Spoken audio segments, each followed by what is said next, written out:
click before that speech on. It means now I'm going to ask our own Imam Nihat to come up here and talk to you about what Ramadan means to us.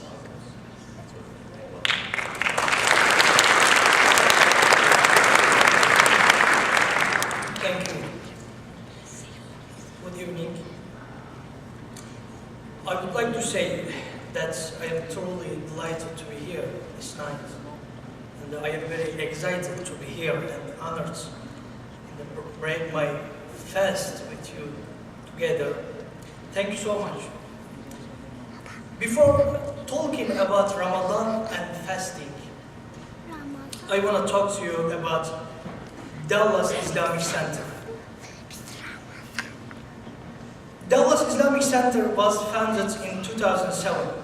DIC is a non-profit, non-political Muslim organization.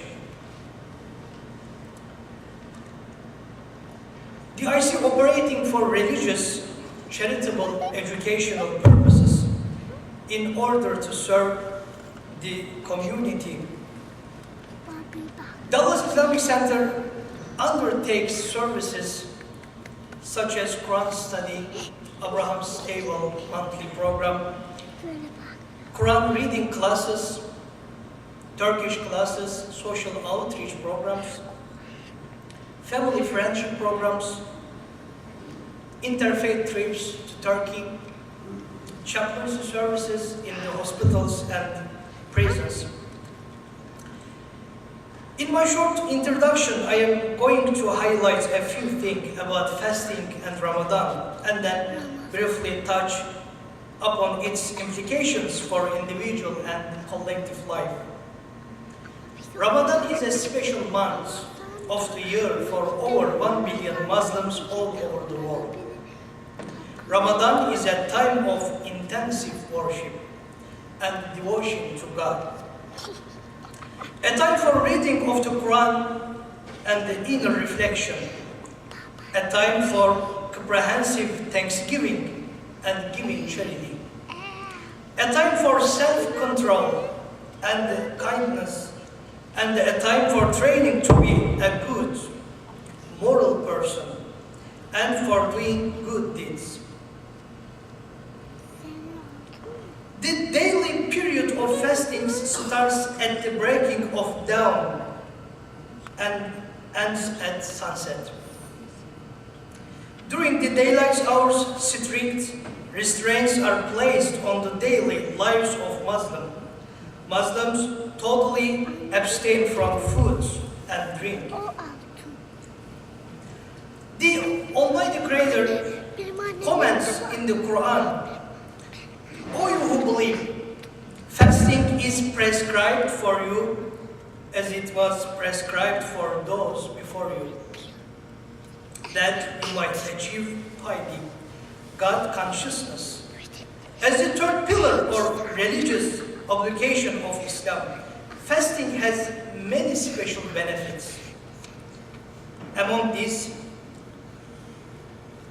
the most important is that it is a means of learning self-control due to the lack of preoccupation with the satisfaction of bodily appetites during the daylight hours of fasting. It becomes a means of coming closer to God. As a secondary goal, fasting is a way of experiencing hunger and developing sympathy for the less fortunate and learning to be thankful and to appreciate for all of God's grace. The Messenger of Islam, Muhammad sallallahu alayhi wasallam, peace be upon him, expressed that fasting is not only the restraint from food and drink. Fasting is to refrain from bad acts. He added that if someone verbally abuses you, acts ignorantly to you, or even hurts you, you respond to them saying only, "I am fasting. I am indeed fasting." Abrahamic faiths have many common aspects and few differences. When there are hundreds of common breaches between us, it is a mistake to stress our few differences. Being loyal to a particular faith and its essence does not prevent its members from understanding contemporary values. By coming together here tonight at one table, we prove that this is a situation of great richness, with remarkable opportunities for mutual understanding and for creating a society rooted in common values. We give the society the idea that people can live together regardless of groups, faith, or ideology.